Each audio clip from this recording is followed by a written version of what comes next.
And to talk about Killzone Shadowfall, please welcome the art directors from Guerrilla Games. Thank you. Cheers. Right.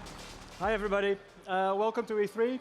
I'm Misha Baas. I'm the project art director of Killzone 4, Shadowfall. And I would like you to take a look at our announce demo we showed in February. Okay, that's it. Take it away.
The waiting around that messes with your head.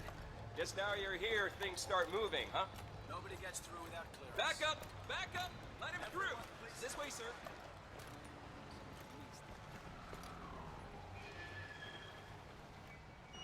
Sorry, sir, just a formality.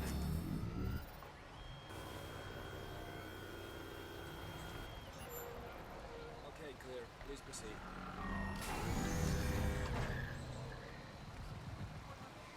What happened to the plane? Where did that go? Yeah, well,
right. So this was a live presentation. Eric died. He's still a better player than us, so don't take it too hard on him. Okay, so I'm here to talk about the art of Killzone Shadowfall, more specifically about the demo you just saw. So 2 years ago, at the end of Killzone 3, we were faced with a destroyed planet, and we had to find a new planet to set the new game on. So it was kind of the perfect moment for some change. Planet is destroyed. The planet was very kind of typical Killzone, brown, green. Everything was miserable and destroyed and already, or worn down, and kind of an awful place. Perfect home for the Hellgast. Now, here we are. We're faced with a new situation. So, let's take it a different direction. It's going to be next gen. So, let's do something with a lot more color, a lot more vibrancy. The perfect place for that is Vekta. Vekta is the original planet in Killzone 1, home of the ISA. It's a beautiful planet. It's lush, it's green, lots of water, and we decided to... we thought it was actually a brilliant place, a brilliant opportunity to take take that aspect, that beautiful environment, and then take the Hellgast and mix them in that environment and see what happens next. All right, that's my introduction. I would like to now give the mic to Roy. He's the concept art director. Hi guys, well, it's great to be here. I'm Roy Posma. I'm also art director on Killzone Shadowfall. Mainly responsible for all the 2D work, all the concepts, and pretty much like all the designs that we make for the Killzone universe. So, how to make this massive, futuristic, utopian city, while actually maintaining the realism with a twist, which is like really important for us. It's sort of our key phrase that we apply to anything we design in the game. So you can break down a city in many things. The thing we didn't want to do too much with was actually the architecture. Now for us, we definitely want to make like amazing, big, shiny buildings, but we really wanted to keep them like as realistic as possible. Make them big, make them shiny, but at the same time, if you look at a building, you'll understand it's a building. That's actually our main ingredient for the realism out of the thing. So for the twist, we wanted to go into a next step. We really wanted to play with the setting. So what we actually did and what inspired us is like, back on Killzone 1, we actually had Vekta City as well.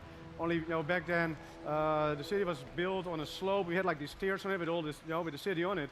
Problem was back then we couldn't really show the vision. We didn't have the power to make that work. This time we could. So we really wanted, to make it shine, to make it great, and we actually, want to make it a bit bigger as well. So what we actually did, it's like the twist thing we took. We took like a massive hoover dam, and at the same time, we mix it up. As we call it, like, it's the Delta works. It's like this big dike that actually makes sure that, where we live, the Netherlands, we don't drown. So we combined those two together, and out of that came this, insanely huge hoover dam. It's like probably up to like 2 miles high. And what we did, we took our city and we just placed it like straight on top of it. And that's actually, how we got the twist in, and created like this really, well, I'd say futuristic, crazy city. So the next thing we had left is just like, how to make an utopian city out of it. So what we did, we just kicked out all the traffic. You don't want to have traffic jams, all these kind of things in the city where you live. So we make these big clusters of trains, put everybody in there, and then we could take out all the roads, put nice parks in there. Everybody can like stroll around and be happy and all these kind of things. The problem is if you take all that traffic out, you also lose a lot of life in the city. So we had to bring that back.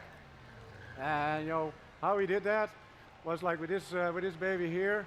We came up with like this sort of, as we call it, the commercial bots. If you, I don't know, order shoes or pizza or whatever, they will bring it home. So we got like 10,000s of these things flying through the city with all these kind of different kind of commercial signage on it and all these kind of things, And they really bring back like the life, in our city. And that's pretty much how we build this thing up.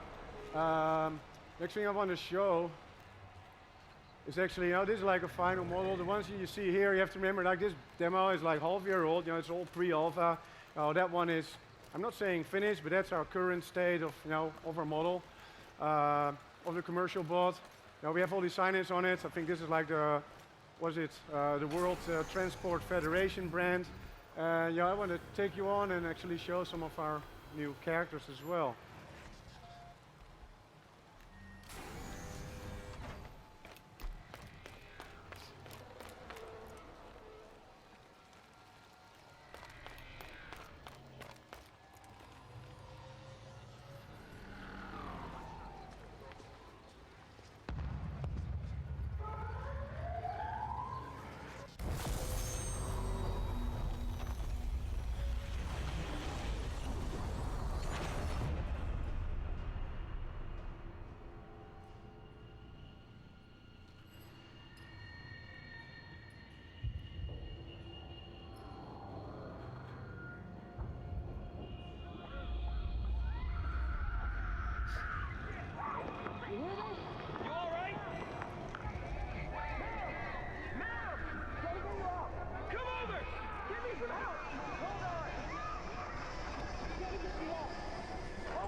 Now this guy, this is one of our new enemies. He's like a Hellgast terrorist, and again, that's like half-year-old. That's pre-alpha. That's our current in-game model. We got up to like 40,000 polygons in it. This is actually really in-game model. It's not a render or something.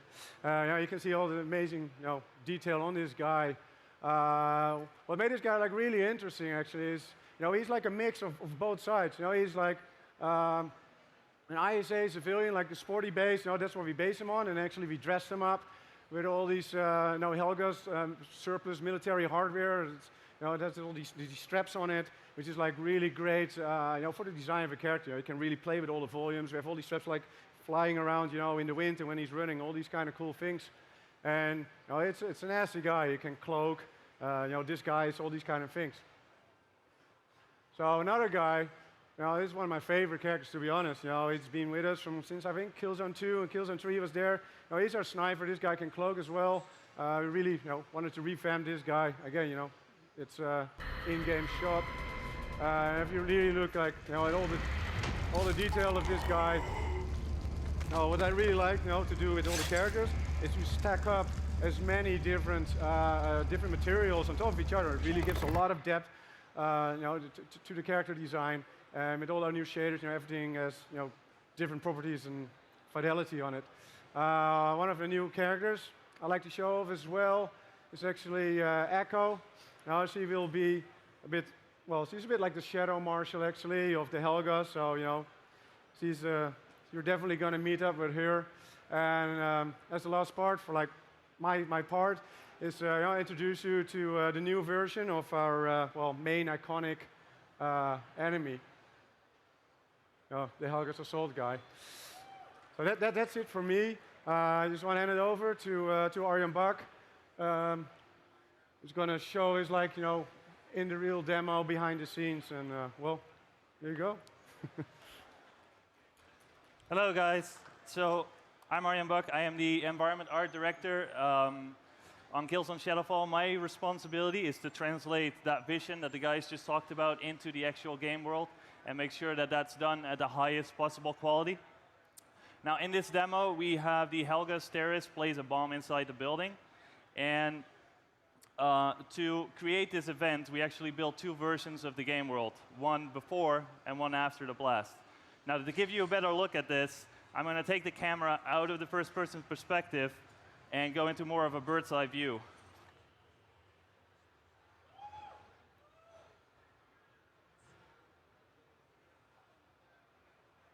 So the reason we built this world in two stages is because we needed a lot of control over the environment for gameplay, but we also needed a lot of control over the blast direction. So what you can see on the screen right now is that the blast originated from the building, then fanned out to the sides, and then all the way in the back here where all the small debris landed. Now, another new system that we added to Killzone is what we call the dynamic dust system. And this system allows us to add a thin layer of dust onto the characters and onto the world and onto any object that is either moving or standing still. So you can see in these corners here, you got all the dust building up. There is dust on the tops of these cover pieces. So the last thing I want to show you guys is one of our debug tools. So this debug tool is something that we use to manage the tremendous amount of detail that you see on the screen here. It allows us to, let me see if I can get it up here.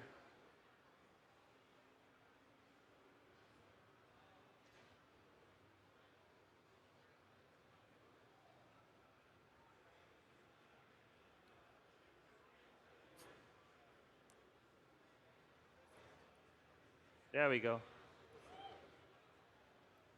Right, so it allows it to very visually see all the detail that we're drawing and all the time that we're spending to build these frames. So this is the start location. This is where the explosion happens. You can see all the characters. You can see the square here. I can fly out here through the destroyed lobby that we earlier just fought through.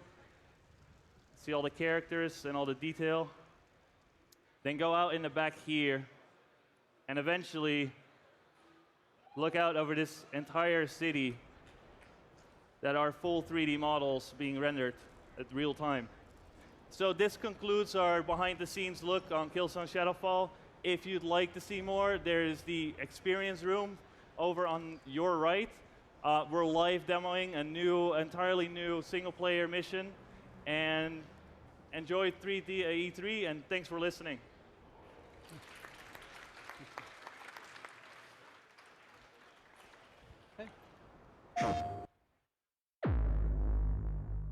Let me show you something.